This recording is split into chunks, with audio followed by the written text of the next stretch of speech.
প্রিয় দেশবাসী, শিশু, কিশোর কিশোরী, তরুণ তরুণী, ছাত্রছাত্রী, নারী পুরুষ, নবীন প্রবীণ, আপনাদের সকলের প্রতি আমার আন্তরিক সালাম ও শ্রদ্ধা। আসসালামু আলাইকুম। মহান বিজয় দিবস উপলক্ষে দেশে ও বিশ্বজুড়ে বসবাসরত সকল বাংলাদেশিকে জানাই বিজয়ের উষ্ণ শুভেচ্ছা। আজ বাংলাদেশের ইতিহাসের এক অবিস্মরণীয় গৌরবময় দিন। 1971 সালে 9 মাসের রক্তক্ষয়ী মুক্তিযুদ্ধ শেষে এই দিনে আমরা পাই কাঙ্ক্ষিত বিজয়ের স্বাদ। অনেক ত্যাগ তিতিক্ষা আর লাখো শহীদের রক্তের বিনিময়ে পাই একটি স্বাধীন দেশ ও লাল সবুজের পতাকা। গভীর শ্রদ্ধার সঙ্গে স্মরণ করছি মহান মুক্তিযুদ্ধ সহ স্বাধীনতার জন্য যুগ যুগ ধরে লড়াই সংগ্রামে যারা আত্মত্যাগ করেছেন সেই সব বীর যোদ্ধা ও শহীদদের। তাদের এই অবদান আমাদের অন্যায় অত্যাচারের বিরুদ্ধে রুখে দাঁড়ানোর প্রেরণা ও সাহস যোগায়। সকল সংকট সংগ্রামে দেখায় মুক্তির পথ। মুক্তিযুদ্ধে বিজয়ের মধ্য দিয়ে স্বাধীনতার যে নতুন সূর্য উদিত হয়েছিল, বিগত বছরগুলোতে তা স্বৈরাচার ও ফ্যাসিবাদে ম্লান হয়েছে। জুলাই গণঅভ্যুত্থানের মধ্য দিয়ে আমরা আবারও একটি বৈষম্যহীন, দুর্নীতিমুক্ত, স্বাধীন ও সার্বভৌম গণতান্ত্রিক রাষ্ট্র ব্যবস্থা প্রতিষ্ঠার সুযোগ পেয়েছি। অন্তর্বর্তীকালীন সরকার একটি উন্নত ও সুশাসিত বাংলাদেশের শক্তিশালী ভিত গড়ে তুলতে যে বিস্তৃত সংস্কার কর্মসূচি গ্রহণ করেছে, দেশের আপামর জনগণের সম্মিলিত অংশগ্রহণের মধ্য দিয়ে আজ আমরা তার সফল পরিসমাপ্তির পথে এগিয়ে যাচ্ছি। প্রিয় দেশবাসী, আপনাদের সামনে আজ উপস্থিত হয়েছি অত্যন্ত ব্যথিত হৃদয়ে। এই আনন্দের দিনে গভীর বেদনার সঙ্গে জানাচ্ছি জুলাই অভ্যুত্থানের সম্মুখ যোদ্ধা, ইনকিলাব মঞ্চের মুখপাত্র শরীফ ওসমান হাদির উপর সম্প্রতি যে হামলার ঘটনা ঘটেছে তা শুধু একজন ব্যক্তির উপর আঘাত নয়, এটি বাংলাদেশের অস্তিত্বের উপর আঘাত, আমাদের গণতান্ত্রিক পথ চলার উপরে আঘাত। শরীফ ওসমান হাদি বর্তমানে সংকটাপন্ন অবস্থায় চিকিৎসাধীন। তার চিকিৎসা ও নিরাপত্তা নিশ্চিত করতে সরকার প্রয়োজনীয় সব ব্যবস্থা গ্রহণ করেছে। ইতোমধ্যে উন্নত চিকিৎসার জন্য তাকে সিঙ্গাপুরে পাঠানো হয়েছে। আপনারা তার জন্য মহান আল্লাহ তাআলার কাছে অন্তরের অন্তঃস্থল থেকে দোয়া করুন। সরকার এই ঘটনাকে অত্যন্ত গুরুত্বের সঙ্গে দেখছে। ঘটনার সঙ্গে জড়িতদের প্রাথমিকভাবে চিহ্নিত করা গেছে। আমি দেশবাসীকে আশ্বস্ত করতে চাই, যারা এই ষড়যন্ত্রে জড়িত তারা যেখানেই থাকুক না কেন, তাদের কাউকে ছাড় দেওয়া হবে না। আমি পরিষ্কারভাবে বলতে চাই, পরাজিত শক্তি ফ্যাসিস্ট টেররিস্টদের এই অপচেষ্টা সম্পূর্ণভাবে ব্যর্থ করে দেওয়া হবে। ভয় দেখিয়ে, সন্ত্রাস ঘটিয়ে বা রক্ত ঝরিয়ে এ দেশের গণতান্ত্রিক অগ্রযাত্রা কেউ থামাতে পারবে না। আপনাদের প্রতি আহ্বান জানাই, সংযম বজায় রাখুন। অপপ্রচার বা গুজবে কান দেবেন না। ফ্যাসিস্ট টেররিস্টরা যারা অস্থিরতা সৃষ্টি করতে চায়, আমরা অবশ্যই ঐক্যবদ্ধ হয়ে তাদের মোকাবেলা করব। তাদের ফাঁদে পা দেব না। পরাজিত ফ্যাসিস্ট শক্তি এদেশের পবিত্র মাটিতে আর কোনো দিন ফিরে আসবে না।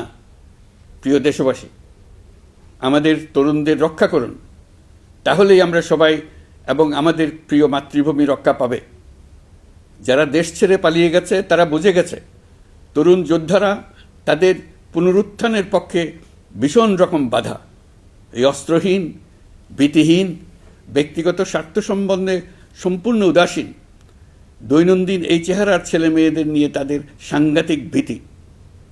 তাদের লক্ষ্য হলো নির্বাচন আসার আগেই পথের এই বাধাগুলো সরিয়ে ফেলা, নিজেদের রাজত্ব আবার কায়েম করা। তাদের বন্ধুরা যতদিন তাদের সঙ্গে আছে ততদিন তারা এই স্বপ্ন দেখবে। নির্বাচন হয়ে গেলে তাদের বন্ধুরা সমর্থন জোগাতে বেকায়দায় পড়বে। সেজন্যই তো এত তাড়াহুড়া। তারা চায় নির্বাচনের আগেই তাদের ফিরে আসা নিশ্চিত করতে। নানা ভঙ্গিতে এটা তারা করবে। এই চোরাগুপ্তা খুন করার যে উদ্যোগ, তার একটা রূপ। আরও কঠিনতার পরিকল্পনা নিয়ে তাদের প্রস্তুতি আছে। দেশের সবাইকে জোর গলায় বলতে হবে, আমরা তরুণদের রক্ষা করব। এখানে পুরনো আমলের দাসত্ব মেনে যারা আছে তাদেরকে দাসত্ব থেকে বের হয়ে আসতে হবে। উৎসবমুখর শান্তিপূর্ণ নির্বাচন করে আমরা সবাই মিলে দেশের উপর আমাদের পরিপূর্ণ দখল প্রতিষ্ঠিত করব। নির্বাচন অবধি আর বাকি মাত্র 2 মাস। আমরা তাদের উপর নজর রাখব এবং বাকি দিনের প্রতিটি দিন উৎসবমুখর করে রাখব। যেহেতু আমাদের কিশোর কিশোরী তরুণ তরুণীদের মনে কোনো ভয় ডর নেই, তাই তারা নির্বাচনের আগের 2 মাসের প্রতিটি মুহূর্তকে উৎসবমুখর করে রাখবে। সব রকমের হিংসা কোন্দল থেকে দেশকে বাঁচিয়ে রাখবে। প্রিয় দেশবাসী, আপনারা জানেন জাতীয় নেত্রী, দেশের 3 বারের সাবেক প্রধানমন্ত্রী, গণতান্ত্রিক রাজনীতির অন্যতম শীর্ষ ব্যক্তিত্ব এবং বিএনপি চেয়ারপারসন বেগম খালেদা জিয়া বর্তমানে অসুস্থ অবস্থায় হাসপাতালে আছেন। এই বিষয়টি আমাদের সকলের জন্যই উদ্বেগের বিষয়। অন্তর্বর্তীকালীন সরকার বেগম খালেদা জিয়ার অসুস্থতার বিষয়টি শুরু থেকেই সর্বোচ্চ গুরুত্ব দিয়ে আসছে। বেগম খালেদা জিয়া বাংলাদেশের ইতিহাসের একটি গুরুত্বপূর্ণ অধ্যায়ের অবিচ্ছেদ্য অংশ। বাংলাদেশের স্বাধীনতা, সার্বভৌমত্ব ও গণতন্ত্রের প্রতি তাঁর অবিচল অঙ্গীকার, দেশের উন্নয়নে তাঁর অবদান এবং তার প্রতি জনগণের শ্রদ্ধাময় আবেগ বিবেচনা নিয়ে সরকার ইতিমধ্যেই তাকে রাষ্ট্রের অতি গুরুত্বপূর্ণ ব্যক্তি হিসেবে ঘোষণা দিয়েছে। সরকারের পক্ষ থেকে তাঁর চিকিৎসা নিশ্চিত করতে পরিবারের ইচ্ছাকে সম্মান দেখিয়ে প্রয়োজনীয় সব ধরনের সহযোগিতা দেওয়া হচ্ছে। দেশে চিকিৎসার পাশাপাশি প্রয়োজনীয় বিদেশে উন্নত চিকিৎসার ব্যবস্থা সহ সব বিষয় বিবেচনায় রয়েছে। প্রিয় দেশবাসী, দায়িত্ব গ্রহণের পর অন্তর্বর্তীকালীন সরকার 3টি বিষয়কে সর্বাধিক গুরুত্ব দিয়েছে: জুলাই আগস্ট হত্যাকাণ্ডের বিচার, একটি জবাবদিহিমূলক ও কার্যকর গণতান্ত্রিক ব্যবস্থায় উত্তরণের জন্য রাষ্ট্র কাঠামোর প্রয়োজনীয় মৌলিক সংস্কার এবং একটি সুষ্ঠু নির্বাচন। জুলাই গণঅভ্যুত্থানকালে তৎকালীন ফ্যাসিস্ট সরকারের নির্দেশে সংগঠিত হত্যাকাণ্ডের বিচার কাজ যথাযথ আইনি প্রক্রিয়ায় এগিয়ে চলছে। ইতিমধ্যে ট্রাইব্যুনাল কর্তৃক একটা মামলার রায় ঘোষিত হয়েছে। আন্তর্জাতিক অপরাধ ট্রাইব্যুনাল স্বাধীন ও স্বচ্ছ প্রমাণভিত্তিক বিচার প্রক্রিয়ার মাধ্যমে দেশের ছাত্র, শ্রমিক ও সাধারণ জনগণের উপর নির্বিচার হত্যাকাণ্ডের প্রধান নির্দেশদাতা হিসেবে পতিত ফ্যাসিস্ট সরকারের প্রধান শেখ হাসিনাকে মৃত্যুদণ্ড প্রদান করেছে। যথাযথ আইনি প্রক্রিয়া অংশ হিসেবে অভ্যুত্থানের পর পলাতক শেখ হাসিনা এবং এই মামলার সাজাপ্রাপ্ত অপর আসামি সাবেক স্বরাষ্ট্রমন্ত্রী আসাদুজ্জামান খানকে দেশে ফেরানোর জন্য সরকার আনুষ্ঠানিকভাবে ভারত সরকারকে অনুরোধ জানিয়েছে। প্রিয় দেশবাসী, ইতিমধ্যে বেশ কিছু প্রাতিষ্ঠানিক ও কাঠামোগত সংস্কার সম্পন্ন করা হয়েছে। কয়েক ডজন পুরনো আইন সংশোধন করা হয়েছে এবং বেশ কয়েকটি নতুন আইন প্রণয়ন করা হয়েছে। সংস্কারের সবচেয়ে বড় পদক্ষেপ হচ্ছে জুলাই জাতীয় সনদ। মৌলিক সাংবিধানিক সংস্কার নিশ্চিত করার জন্য এটি আদেশ আকারে জারি করা হয়েছে। জুলাই জাতীয় সনদ বাস্তবায়নে এখন নাগরিকদের অনুমোদন নেওয়ার পালা। তাই আগামী নির্বাচনে আপনাদের সিদ্ধান্ত অপরিসীম গুরুত্বপূর্ণ। গণতান্ত্রিক ভবিষ্যতের পথরেখা এখান থেকেই সূচিত হবে। আগামী সংসদ নির্বাচনের সময় একই সঙ্গে জুলাই জাতীয় সনদের উপর গণভোট অনুষ্ঠিত হবে। এই গণভোটে আপনারা হ্যাঁ না ভোটের মাধ্যমে সংস্কারের পক্ষে বা বিপক্ষে মতামত দিন। নির্বাচন কমিশন ইতিমধ্যে নির্বাচনের তফসিল ঘোষণা করেছে। আগামী 12ই ফেব্রুয়ারি সাধারণ নির্বাচন ও গণভোট অনুষ্ঠিত হবে। এই লক্ষ্যে যাবতীয় প্রস্তুতি চূড়ান্ত করা হয়েছে। সরকার নির্বাচন কমিশনকে সর্বাত্মক সহযোগিতা দিয়ে যাচ্ছে। প্রিয় দেশবাসী, এবারের নির্বাচন ও গণভোট বাংলাদেশের ভবিষ্যৎ পথরেখা নির্ধারণের এক ঐতিহাসিক মুহূর্ত। আমরা কোন ধরনের রাষ্ট্র প্রত্যাশা করি তা নির্ভর করবে গণভোটের ফলাফলের উপরে। এই ভোটের মাধ্যমে ঠিক হবে নতুন বাংলাদেশের চরিত্র, কাঠামো ও অগ্রযাত্রার গতিপথ। আমরা চাই এই নির্বাচন হোক সত্যিকার অর্থে উৎসবমুখর, অংশগ্রহণমূলক, শান্তিপূর্ণ এবং সর্বোপরি সুষ্ঠু। নির্বাচনকে ঘিরে নিরাপত্তা, প্রশাসনিক প্রস্তুতি, প্রযুক্তিগত সহায়তা এবং পর্যবেক্ষণের প্রতিটি ধাপকে আমরা অত্যন্ত গুরুত্বের সঙ্গে বিবেচনা করছি। একটি গ্রহণযোগ্য নির্বাচন আয়োজনের জন্য প্রয়োজনীয় সব ব্যবস্থা গ্রহণে আমরা প্রতিশ্রুতিবদ্ধ। একটি বিষয় বারবার মনে করিয়ে দিতে চাই, নতুন বাংলাদেশ গঠনের দায়িত্ব আমাদের সবার। আপনাদের মূল্যবান ভোটেই আমাদের রাষ্ট্রের ভবিষ্যৎ নির্ধারণ করবে। তাই ভোটকে শুধু কাগজে একটা সিল মারার আনুষ্ঠানিকতা হিসেবে দেখলে হবে না, বরং এটি হবে নতুন রাষ্ট্র বিনির্মাণে আপনার সক্রিয় অংশগ্রহণ, গণতান্ত্রিক অধিকার চর্চা এবং দেশকে এগিয়ে নিতে সরাসরি অবদান। দেশের মালিকানা আপনাদের হাতে, আর সেই মালিকানারই স্বাক্ষর আপনার ভোট। এই নির্বাচনের গ্রহণযোগ্যতা ও পবিত্রতা রক্ষার জন্য রাজনৈতিক নেতৃত্বের ভূমিকা অপরিসীম। আমি দেশের প্রতিটি রাজনৈতিক দলের নেতৃবৃন্দের প্রতি উন্মুক্ত আহ্বান জানাচ্ছি, আপনারা একে অপরকে প্রতিযোগী হিসেবে দেখবেন, কখনো শত্রু হিসেবে দেখবেন না। নির্বাচনের মাঠে এমন একটি সুষ্ঠু, গ্রহণযোগ্য, শান্তিপূর্ণ পরিবেশ তৈরি করুন যাতে দেশের মানুষ গণতান্ত্রিক প্রক্রিয়ার প্রতি আরও আত্মবিশ্বাসী হয়ে ওঠেন। যারা ভোট বাক্স ডাকাতি করবে তারা দেশের মানুষের স্বাধীনতা হরণকারী, তারা নাগরিকদের দুশমন। তাদের থেকে নাগরিকদের রক্ষা করা আমাদের সবার অবশ্য কর্তব্য। ভোট জনগণের ভবিষ্যৎ রচনার অক্ষর। ভোট বাক্সে ভোট জমা দিতে না পারলে কাঙ্ক্ষিত ভবিষ্যৎ আর রচনা করা যাবে না। আপনার ভোট আপনি সযত্নে ভোট বাক্সে দিয়ে আসুন। কেউ বাধা সৃষ্টি করলে তাকে সুশৃঙ্খলভাবে প্রতিহত করুন। আইনশৃঙ্খলা বাহিনীর সহযোগিতা নিন। ভোটের উপর নির্ভর করছে আপনার আমার সবার ভবিষ্যৎ, আপনার আমার সন্তানের ভবিষ্যৎ। যোগ্য লোককে ভোট দেন, জাতির ভবিষ্যৎ নিশ্চিত করুন। মনে রাখবেন, ভোট রক্ষা করা দেশ রক্ষা করার সমান দায়িত্ব। ভোট রক্ষা করুন, দেশকে রক্ষা করুন। ভোট দেশকে এগিয়ে নিয়ে যাওয়ার গাড়ির চাকা। এই চাকা কাউকে চুরি করতে দেবেন না। আসন্ন জাতীয় নির্বাচন ও গণভোটকে সামনে রেখে প্রশাসনকে আরও কার্যকর, নিরপেক্ষ ও নির্বাচনী পরিবেশের উপযোগী করতে সরকার মাঠ প্রশাসন ও পুলিশ প্রশাসনে বেশ কিছু রদবদল করেছে। এই পরিবর্তনগুলো কারো প্রতি অনুরাগ বা বিরাগ প্রসূত নয়। এগুলো করা হয়েছে দক্ষতা, যোগ্যতা এবং পেশাগত সক্ষমতার ভিত্তিতে। আমাদের লক্ষ্য একটাই, দেশের প্রতিটি ভোটার যেন ভোট দিতে পারেন নিরাপদ পরিবেশে, ভয়মুক্ত মনে এবং সর্বোচ্চ স্বাধীনতায়। নির্বাচন কমিশন যদি মনে করে আরও কোনো পদক্ষেপ প্রয়োজন, তা কমিশন অবশ্যই গ্রহণ করবে। প্রিয় দেশবাসী, জুলাই সনদ জাতির ভবিষ্যৎ পথযাত্রার একটি ঐতিহাসিক দলিল।